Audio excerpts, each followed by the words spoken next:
Théomimétisme, nouvelle tendance théologique. Le théomimétisme s'inspire du terme biomimétisme, en vogue parmi bon nombre de chercheurs et de scientifiques. Ils imitent la nature pour créer les matériaux du futur. En d'autres termes, innover en s'inspirant de la nature. Par exemple, les ingénieurs qui copient le bec d'un oiseau plongeur pour modéliser le TGV japonais, ou le laboratoire de biorobotique de l'École polytechnique fédérale de Lausanne qui utilise le modèle de la colonne vertébrale du chien pour construire des robots articulés. Le courant théologique du théomimétisme copie donc la création, celle faite par le Dieu du christianisme, pour comprendre un peu plus sa personnalité et sa manière de gérer l'univers microscopique et macroscopique, pour innover dans le domaine des relations humaines, de l'organisation de groupes sociaux comme la communauté chrétienne.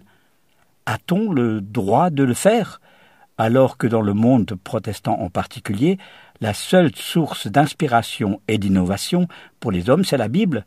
Oui, en effet, on peut le faire, et surtout aujourd'hui, car l'écologie nous a ouvert un boulevard pour appréhender Dieu au travers de la création. Ici, nous ne parlons pas de l'idéologie écologique, mais simplement de tous ces chercheurs qui nous ouvrent les yeux sur l'importance du rôle de la nature pour l'équilibre du monde et des hommes. Parler de la nature intéresse plus les gens que parler de textes aussi anciens que ceux de la Bible. L'idée, c'est donc de partir de la création pour arriver sur la Bible, et non le contraire, au vu de l'évolution actuelle de la culture. Notre but, ce n'est pas de marginaliser la Bible, mais de la combiner avec la création. Contrairement aux théologiens de ces derniers siècles qui n'ont trouvé que peu d'intérêt dans l'exploitation pédagogique de la nature. En fait, la création a juste été utilisée comme carte postale. Regardez comment Dieu est grand. Dieu n'aurait-il créé l'univers que pour qu'on l'admire? Avant de continuer, nous souhaiterions donc mettre le théomimétisme dans un cadre biblique. L'Ancien Testament fait souvent référence à la création, comme dans le texte de Proverbe 6 au verset 6. Va vers la fourmi, ô paresseux, considère ses voies et deviens sage. Le Christ, avec le texte de Matthieu 6 des versets 25 à 27, utilise clairement la grille de lecture du théomimétisme. Regardez les oiseaux, ils ne sèment ni ne moissonnent, ils n'amassent pas de récolte dans les greniers, mais votre Père qui est au ciel les nourrit. Ne valez-vous pas beaucoup plus que les oiseaux? Qui d'entre vous parvient à prolonger un peu la durée de sa vie par le souci qu'il se fait? L'apôtre Paul va encore plus loin avec Romains 1, verset 20. En effet, depuis que Dieu a créé le monde, ses qualités invisibles, c'est-à-dire sa puissance éternelle et sa nature divine, se voient fort bien quand on considère ses œuvres. Les humains sont donc inexcusables. La Bible, c'est comme la bouée qui indique l'entrée du port. C'est les écrits fondamentaux pour nous expliquer l'histoire du salut. Mais si cette bouée n'est pas lestée par la création, elle va dériver au gré des courants. Quelques principes d'interprétation. Les deux sources de révélation ne sont pas interchangeables. Dans la Bible, Dieu nous indique la manière de se connecter à lui. C'est l'histoire du salut. La création nous montre qui est Dieu, c'est le Créateur. Au travers de la création, nous comprenons comment on pourrait s'organiser entre nous. La Bible, par exemple, nous indique que l'Église est un corps spirituel dont Christ est la tête. Mais elle ne donne que quelques versets qui nous expliquent comment fonctionner dans ce corps spirituel. Quelques exemples. Les églises entre elles. Une forêt de séquoias, ces arbres géants très répandus dans les parcs nationaux américains, et en particulier en Californie, près de San Francisco, va nous servir pour montrer l'importance de la diversité, y compris théologique.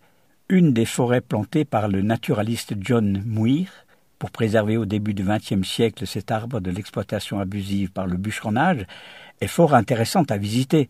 Mais lorsque vous parcourez cet immense espace de séquoias, vous n'entendez aucun chant d'oiseaux. Pourquoi? Simplement parce que la concentration de ces arbres ne permet à aucune plante, produisant des baies nourrissant les oiseaux, de prospérer. Les grandes concentrations d'églises de la même dénomination ont souvent éliminé plus de vie qu'elles n'en ont produit. Ou bien elles ont produit une spiritualité standardisée comme une forêt de séquoias. La forêt créée par Dieu est un système interconnecté. Les fougères ont autant d'importance que le séquoia.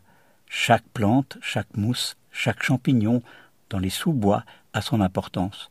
Pourquoi alors valoriser uniquement les grands réseaux d'églises, celles qui sont en vue?